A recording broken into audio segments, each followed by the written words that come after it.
Այսօր մեզ հետ է Նարեկ Սուքիասյանը, մեր ձևով շարժման երիտասարդական կենտրոնի ղեկավարը։ Նարեկի հետ կխոսենք երիտասարդներից, նրանց անտարբերությունից կամ միգուցե դա ընդամենը միֆ է։ Նարեկ, ողջույն։ Բարև ձեզ, շնորհակալ եմ հրավերի համար։ Հիմա առաջի հարցս ուզում եմ, որպեսզի այն մարդիկ, ովքեր որ նայելու են մեր ինտերվյուն, ճանաչեն քեզ ու կներկայացնես Նարեկ Սուքիասյանին, բայց քաղաքականությունից դուրս։ Ես Նարեկն եմ Սուքիասյան, մեր ձևով շարժման երիտասարդական կենտրոնի ղեկավարը, մասնագիտությամբ տնտեսագետ, ֆինանսիստ, բայց երբ որ ինձ հաճախ հարցնում են ներկայացրու քեզ մի բառով, ես ասում եմ, որ ես հայ եմ։ Եվ հենց այդ հայ լինելս ինձ ստիպեց, որպեսզի ներգրավեմ հասարակական եւ քաղաքական աշխարհում, կանգնեմ իմ հայրենիքի կողքին,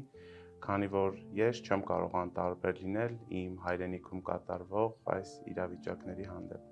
Շեշտեցիր, որ մասնագիտությամբ տնտեսագետ ես, ինչը քեզ ստիպեց զբաղվել քաղաքականությամբ։ Մի քանի տարի աշխատել եմ իմ մասնագիտությամբ, բայց երբ որ տեսա, թե հայրենիքումս ինչ է կատարվում, ինչ է ծավալվում մեր Սուրբ Առաքելական եկեղեցու շուրջը, որոշեցի մի կողմ դնել իմ մասնագիտական ուղին եւ կանգնել հայրենիքիս կողքին։ Ես կվերականգնեմ իմ մասնագիտական ուղին այն ժամանակ, երբ որ կունենամ ուժեղ երկիր, ուժեղ Հայաստան, որտեղ ես կզգամ ինձ ապահով եւ չեմ մտածի զբաղվեմ իմ մասնագիտությամբ, չանեմ ոչինչ, այլ ունենամ այնպիսի երկիր, որտեղ ես վստահ քայլերով մուտք կգործեմ կրկին իմ մասնագիտական աշխարհ եւ նոր ճիշտ հիմքերի վրա, ճիշտ եւ ամուր հիմքերի վրա կկառուցեմ իմ մասնագիտական ուղին։ Ձեր տեսանկյունից որ տնտեսական խնդիրներն են այսօր ամենաշատը ազդում երիտասարդների կյանքի վրա։ Նայեք, երիտասարդների շրջանում խնդիրները շատ են, բայց դրանք կարող եմ ասել, որ նաեւ միմյանց հետ փոխկապակցված են։ Ամեն ինչը սկսում է ընտանիքից, հետո դպրոց, հետո բուհ, եւ հետագայում նաեւ երբ որ երիտասարդները մուտք են գործում աշխատաշուկա, այդ խնդիրները կրկին ակտուալ են։ Երիտասարդը դպրոցը սովորելուց հետո, արդեն երբ որ ավարտում է դպրոցը, որոշում է կայացնում ընդունվել բուհ, կամ որոշ դեպքերում ինչ որ խնդիրներից ելնելով չի ընդունվում բուհ։ Բայց երբ որ բուհ է ընդունվում, հաջորդ քայլը ինչ է, բուհում գիտելիք ստանալուց հետո աշխատաշուկա մուտք գործելն է։ Բայց երբ որ ամեն ինչը սկսում է դպրոցից, բուհից, հենց առաջինը մեզ մոտ գալիս են կրթական խնդիրները։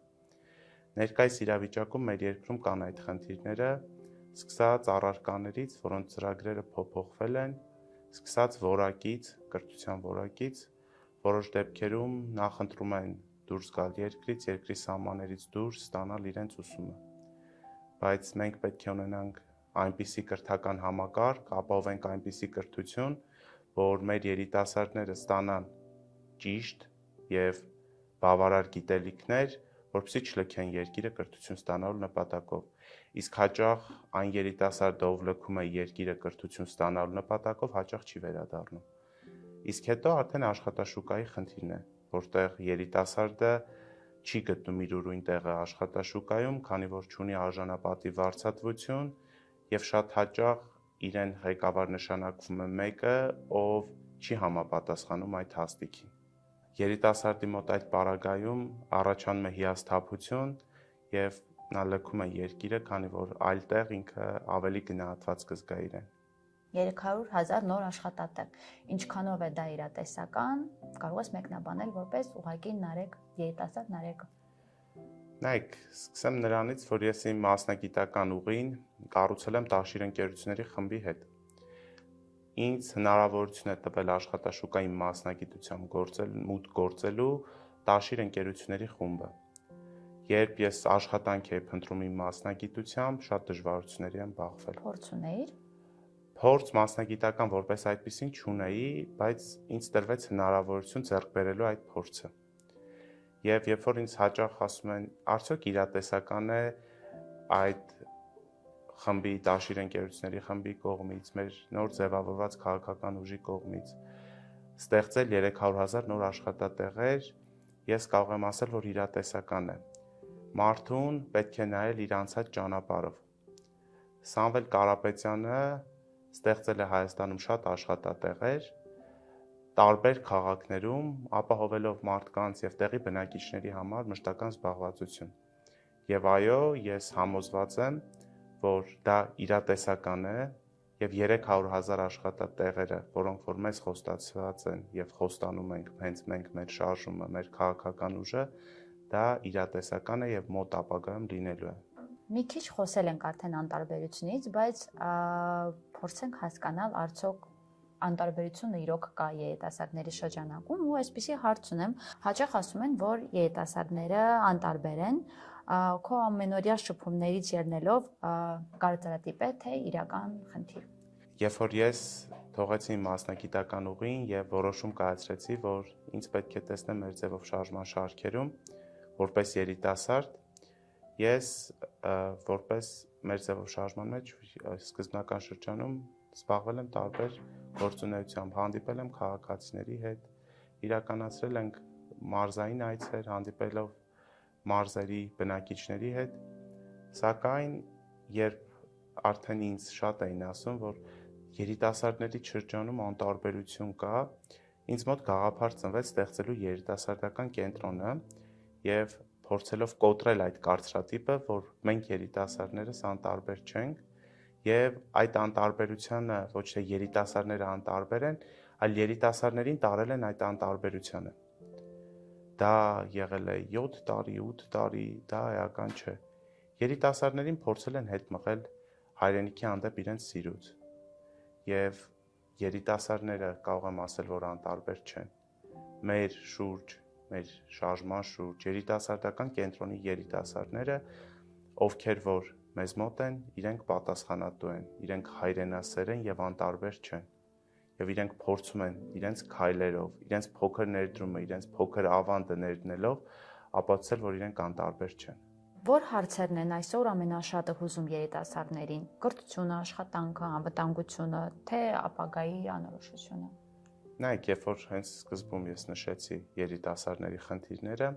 եւ հենց ձեր թվարկած խնդիրները, որ նշեցի, շատ են երիտասարդների շրջանում խնդիրները, այս խնդիրների մասին էր խոսքը, որոնց շարքը կարելի է էլի շարունակել։ Կարող եմ ասել, որ այդ խնդիրները մեկը մյուսով փոխկապակցված են,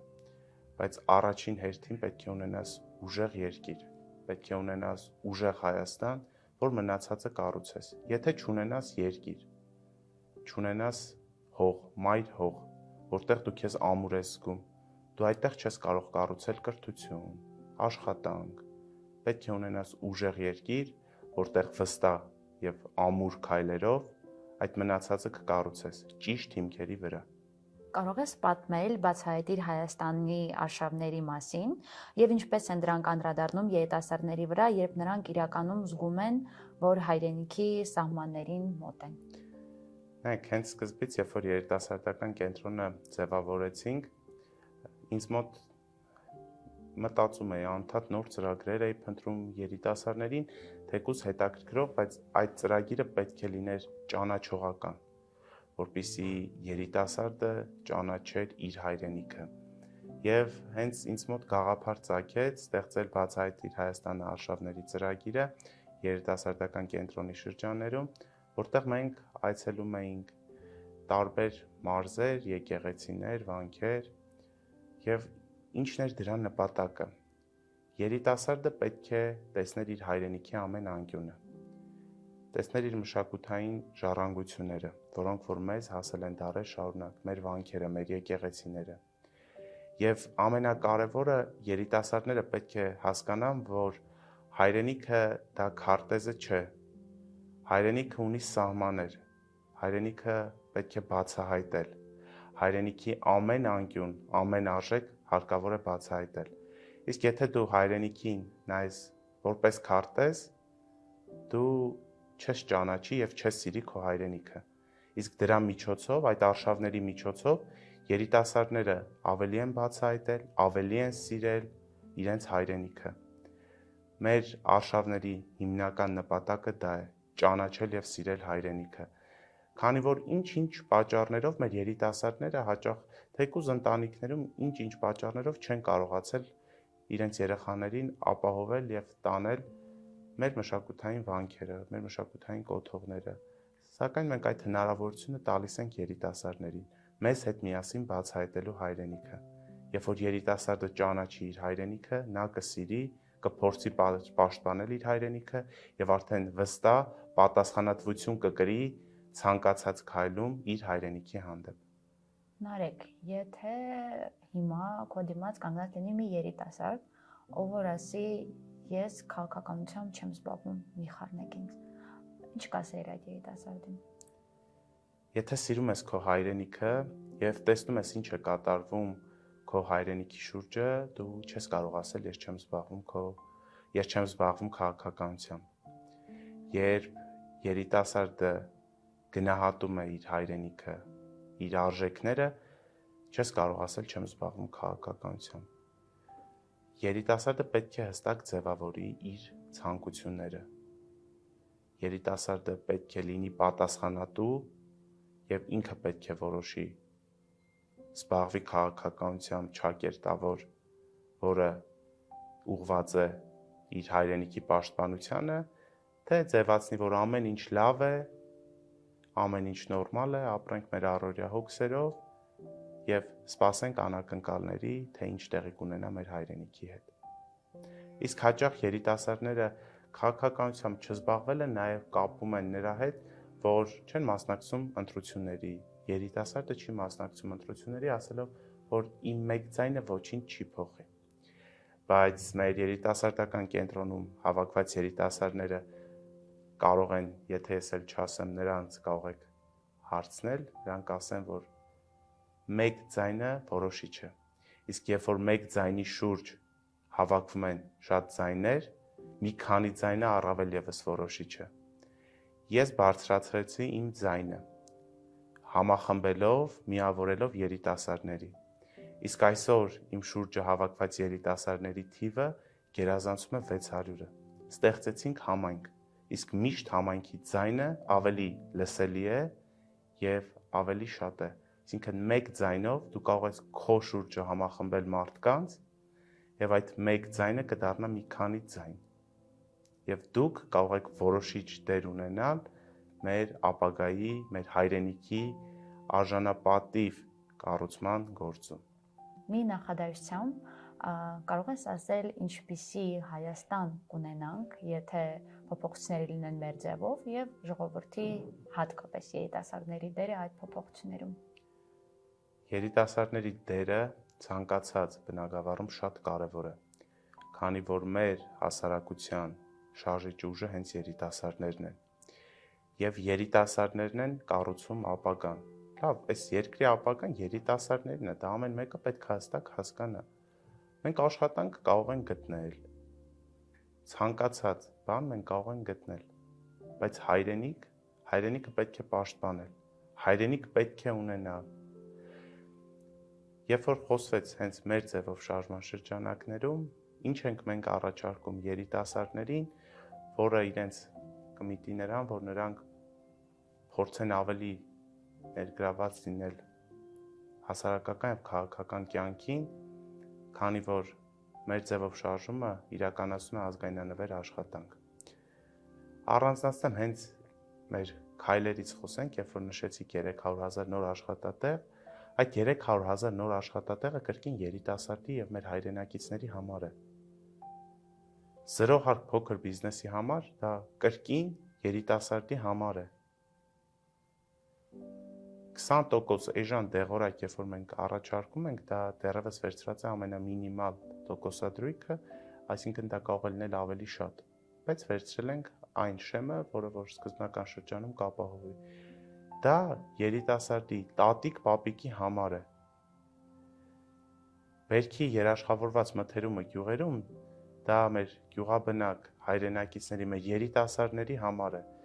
20,000 բնակարանային ծրագիրը կրկին մեր երիտասարդների համար է։